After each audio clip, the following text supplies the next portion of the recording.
સંજેલી ગ્રામ પંચાયતની પ્રજા પ્રાથમિક સુવિધા માટે વલખા મારતી જોવા મળી। વર્ષોથી એક જ પ્રશ્ન, ગટર પાણી સફાઈ થતી જ નથી। સંજેલી તાલુકાની પ્રજા હેરાન।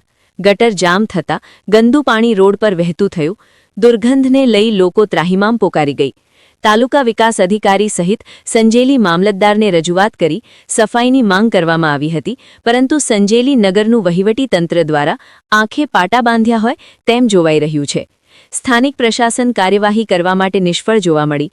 વહીવટી તંત્ર મસ્ત, સંજેલી તાલુકાની પ્રજા ત્રસ્ત હોય તેમ ચારેકોર ચર્ચાએ જોર પકડ્યું। મુસ્લિમ સમાજમાં રમઝાનનો પવિત્ર મહિનો ચાલી રહ્યો છે અને મસ્જિદ ફળિયામાં જ ગટર જામ થતાં બદબૂ મારતું ગંદુ પાણી રસ્તા પર તળાવની જેમ દોડતું થયું છે, જેથી રાહદારીઓને ગંદા પાણીમાંથી પસાર થવા મજબૂર બન્યા। તંત્ર દ્વારા તાત્કાલિક સફાઈ કરાવવા અને ગટરની નિયમિત સાફ સફાઈ કરી યોગ્ય વ્યવસ્થાની માંગ ઉઠવા પામી છે। સંજેલી લાઈવ ચેનલને લાઇક કરો, સબસ્ક્રાઇબ કરો અને શેર કરો। મહેન્દ્ર ચારેલ, દાહોદ।